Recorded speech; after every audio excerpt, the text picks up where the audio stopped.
on right now in several cities in the United States, and we really feel like we've got to come together and think of a way to increase the pressure. I think storm the White House. That's what we need to do. what? We need to storm the White House. Well, if you That's lived what in we need to Washington do. D.C., you'd know that that's not something that's possible.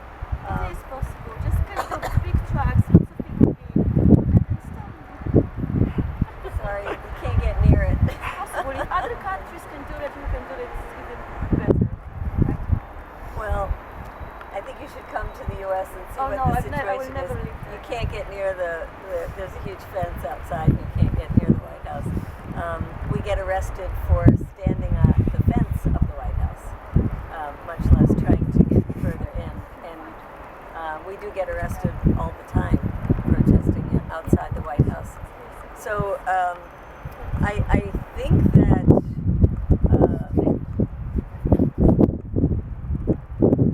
I want to just express solidarity and recognize that this has gotten really, really bad.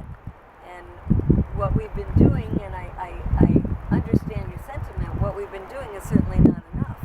The fact that there are 86 people who have been cleared for release and have not been released is just outrageous. Of course, coupled with the fact that people have been there for, some of them, 11 years. And that Barack Obama continues to put himself forward as a constitutional lawyer and a Nobel Peace Prize winner, and the U.S. being the model of democracy.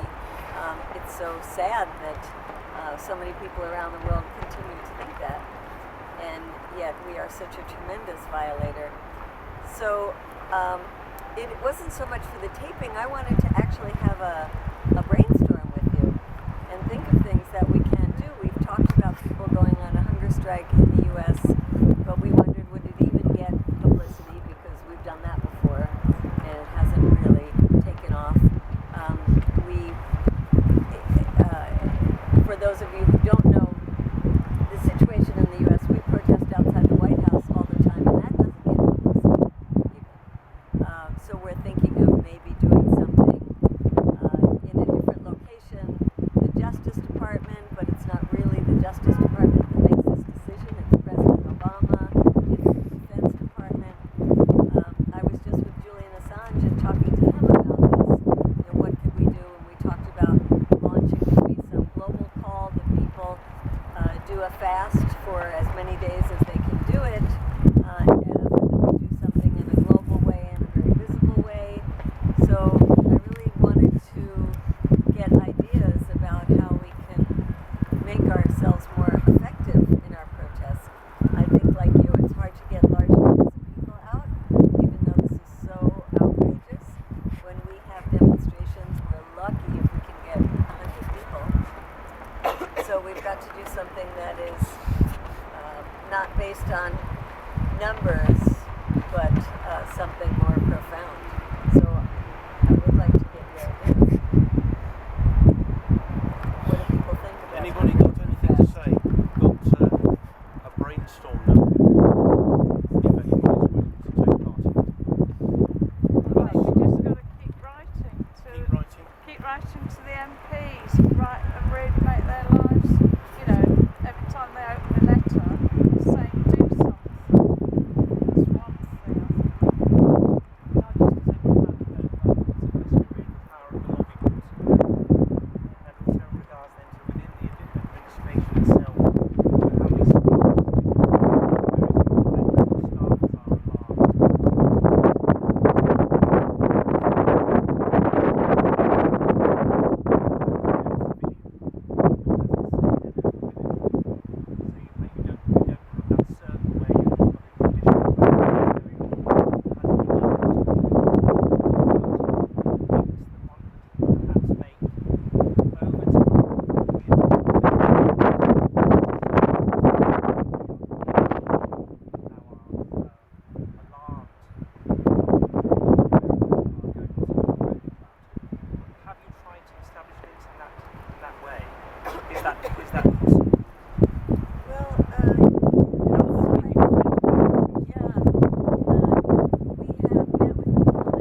directive that is keeping people in Guantanamo. So it could be Kerry, it could be Chuck Hagel from the Department of Defense, or it could be the president. Those are the three areas.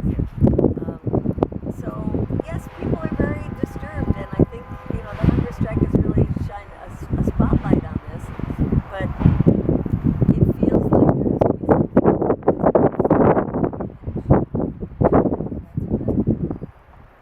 What do people think about launching some kind of rolling? I think after 11 years of shameful torture, really shameful, and accepting indefinite detention, and now that we've got drones, kill lists, when people are assassinated, rob every night, or are living in horror, every night they cannot sleep because there are drones flying around. I am absolutely outraged that US nation hasn't got enough guts to storm the White House and just kick out those murderers, because that's whom they are murderers. And I don't understand your argument that it's not that easy. It's never easy. Revolution's never been easy. You need to be prepared for sacrifice, but you need to make this choice because people are dying right now. Okay. And it's because Anybody else want to say a few words? I would like to say a few words.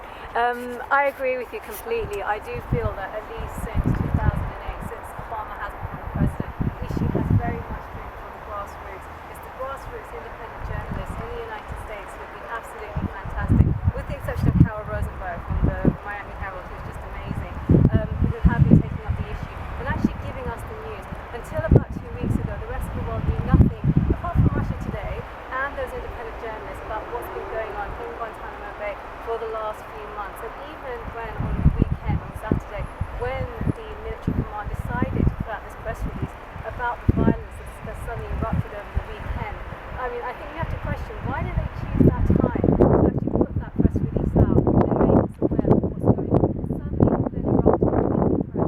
So it is down to the grassroots, it's down to organisations like us, the Guantánamo campaign, who are also hoping in the United States and other groups all around the world. It's up to ordinary people. And I mean, personally, yes, we're outside the American embassy, but I think it's a global problem. It's something that affects all countries. All countries are complicit. We had that report by the Open Society Foundation earlier this year. 54 states were complicit in extraordinary rendition. So every single one of those states has got to do something to help close Guantanamo. We help to open it, we should help to close it. That's what friends do, isn't it? The Americans and the British have a special relationship, so we should be working together because that's what friends do. We help each other.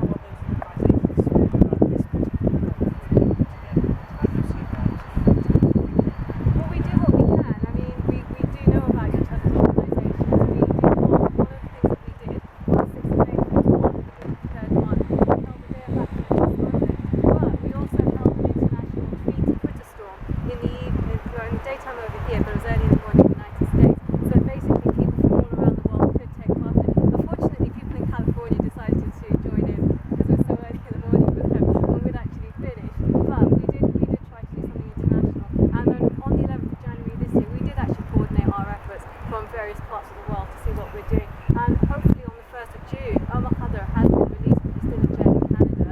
And we might just be across the road on the other side of the square over here, protesting on his behalf as well. So that will be part of an international effort as well. So no, we are, the grassroots are working, but we need more people to join us, and we need more of the larger organisations, the more mainstream organisations to do something as well. Not just when it's expedient for them to be in front, be on the TV, or for them to have media exposure for their organisation, but all the time, because it's constantly an issue.